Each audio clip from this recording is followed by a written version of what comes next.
బుద్ధి రావాలంటే జూబ్లీహిల్స్ ఎన్నికల్లో బీఆర్ఎస్ గెలవాలి అని అన్నారు మాజీ మంత్రి హరీష్ రావు. బస్తీ దవాఖానాల్లో వైద్యులకు టైంకు జీతాలు ఇవ్వడంతో పాటు మందులు కూడా అందుబాటులో ఉంచాలని అన్నారు. కేసీఆర్ కిట్ పేరు మార్చుకున్నా పర్వాలేదు కానీ ఆ పథకం మాత్రం కంటిన్యూ చేయాల్సిందే అంటున్నారు. రంగారెడ్డి జిల్లాలోని శేరలింగంపల్లి బస్తీ దవాఖానాను హరీష్ రావు పరిశీలించారు. చాలా మంది రాజీనామా చేసి ఉద్యోగం విడిచిపెట్టిపోయింది.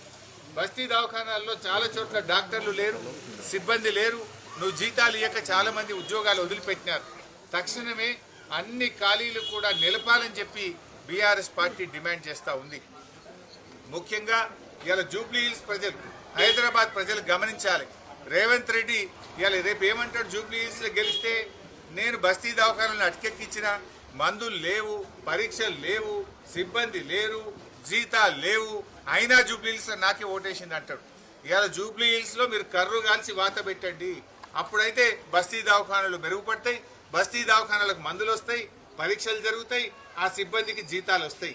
అంటే ఎందుకంటే ఈ ప్రభుత్వం యొక్క వైఫల్యాన్ని మనం ఎత్తి చూపాలంటే జూబ్లీహిల్స్ ప్రజలు దీని మీద మంచి నిర్ణయం తీసుకోవాలి.